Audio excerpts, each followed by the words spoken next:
Tetapi kalau bagi orang yang sudah ada iman ilmu, dia pun beramal dengan ilmu itu, maka meningkatlah dia kepada iman ayan. Iman ayan, ya.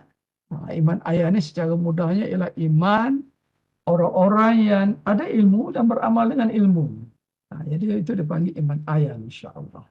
Jadi kalau kita nilai diri kita lah, kita duduk mengaji setiap hari Selasa, kita mengaji di masjid, kita ada guru-guru kita, tetapi tidak beramal dengan apa yang diajar oleh guru-guru kita tadi, maka iman kita tetap daripada iman ilmu, walaupun kita perjuangkan Islam sungguh-sungguh, walaupun keyakinan kita mantap sungguh-sungguh, walaupun kita boleh berhujah dengan orang yang menentang Islam, tetapi kerana tidak beramal, maka iman itu tidak sempurna. Kalau beramal, barulah meningkat kepada iman ayan. Dan iman ayan ini ialah iman yang paling rendah, yang dikira sempurna dan diterima oleh Allah SWT. Jadi bagi orang biasa seperti kita ni, kalau kita dapat iman ayan, wah itu sangat luar biasa. Artinya ada ilmu, walaupun secara ijmali, secara ringkas, secara tidak mendalam, tetapi kerana kita beramal dengan ilmu tersebut, dan insya-Allah kita dapat iman ayan. Dan iman ayan itu sudah dikira oleh Allah Subhanahu Wa Taala sebagai iman sempurna dan diterima oleh Allah Subhanahu Wa Taala.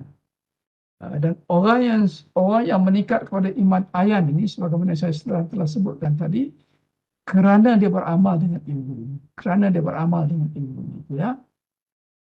Jadi bagi orang yang mempunyai iman ayan ini, mereka sudah mampu menegakkan keluarga Islam mereka, sudah mampu menegakkan masyarakat ataupun jiran Islam mereka, mampu menegakkan dalam komuniti mereka Islam, hatta mampu menegakkan Islam dalam negara, mampu menegakkan Islam di alam sejagat, dan pendek kata mampu memperjuangkan Islam dalam segala aspek kehidupan manusia.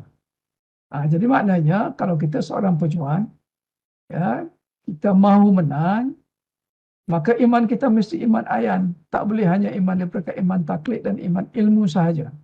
Itu tidak akan membawa kepada kemampuan kita untuk menegakkan keluarga Islam, untuk menegakkan jiran Islam, untuk menegakkan komuniti Islam, untuk menegakkan masyarakat Islam, untuk menegakkan negara Islam, apatah lagi untuk menegakkan Islam di peringkat alam sejagat. Tapi kalau kita tengok bagi orang-orang yang mempunyai iman ayan ini, orang ini paling minimum lah mempunyai iman ayan ini, iaitu paling minimum untuk memampukan mereka itu menegakkan Islam, insya-Allah, dan juga memperjuangkan Islam. Dan lebih lagi daripada itu, nanti di akhirat insya-Allah mereka Allah janjikan untuk masukkan ke dalam syurga. Cuma berbezanya, walaupun masuk syurga, mereka ini agak lambat masuk syurga sikit berbanding dengan muqarrabin, iman dengan orang-orang yang beriman lebih tinggi. Kerana apa? Kerana orang yang beriman ayan ini, dia masih lagi memenuhi keperluan-keperluan yang harus, ya, ataupun kadang-kadang melayani kemahuannya. Jadi ada perkara walaupun tidak haram, tetapi semua itu akan kena dihisap oleh Allah Subhanahu Wa Taala.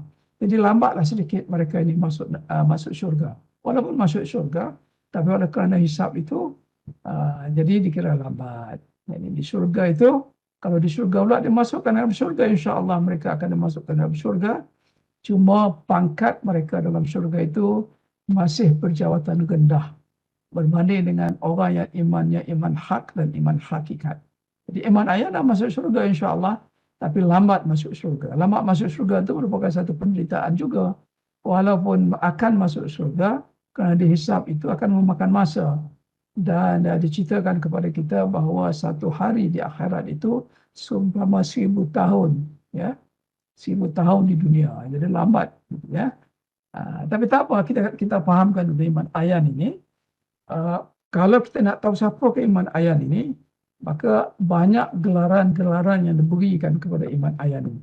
Orang-orang yang beriman ayan ini. Misalnya dipanggil mereka itu sebagai orang-orang soleh. Orang soleh itu orang-orang yang baik, ya.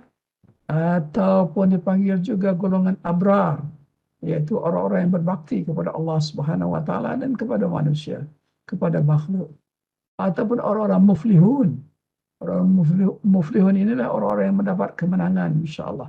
Jadi dijanjikan orang yang ada iman ayan ini boleh menang insya-Allah dalam perjuangan. Cuma lambat masuk syurga dan dalam syurga pangkatnya masih rendah. Ataupun mereka ini juga dipanggil sebagai golongan al-faizun, iaitu golongan orang yang mendapat kemenangan juga nanti insya-Allah. Itu Allah janjikan ya. Ataupun ada juga dipanggil sebagai ashabul yamin, iaitu orang yang akan menerima suratan daripada mahsyar nanti di akhirat nanti daripada sebelah kanan itu insya-Allah daripada mahsyar. Jadi kalau kita jumpa dengan istilah-istilah ini ya, orang soleh, orang abrar, muflihun, al-faizun, ashabul yamin, itu semua adalah orang-orang yang mempunyai iman ayan, iman yang dikira sempurna oleh Allah Subhanahu Wa Taala, diterima oleh Allah Subhanahu Wa Taala, tetapi lambat sedikit masuk syurga, dalam syurga pangkatnya masih lagi rendah. Jadi kita fikir-fikir, kita ni tak tahulah macam mana ya. Nak dapat iman ayan ni pun bukan senang kan. Bukan senang. Ada ilmu nak beramal dengan ilmu kita pun kadang-kadang ada yang terabai daripada kita beramal dengan ilmu kita itu. Tapi kita usahakanlah nanti insya-Allah, sebab Allah akan terima iman kita kalau kita mempunyai iman ayan. Allah akan memberikan kemenangan kepada kita, dan begitulah juga Allah berjanji untuk masukkan kita ke dalam syurga. Jadi kalau kita seperti di Islam ni, kalau kita nak berjuang, maka sebab itu kita tekankan sungguh-sungguh supaya meningkatkan iman.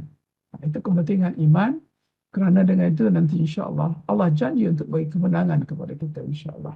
Dan sebagaimana telah kita terangkan pada minggu-minggu yang lepas, kita baru bercita-cita untuk menjadi orang beriman, untuk meningkatkan iman kita daripada iman taklid ya kepada iman ilmu dan seterusnya insya-Allah kepada iman ayan, maka kita sudah nampak bantuan Allah dan juga kejayaan-kejayaan yang Allah berikan kepada kita, baru kita bercita-cita. Jadi sebab itu kalau di Islam ini kita tekankan sungguh-sungguhlah tentang perkara ini.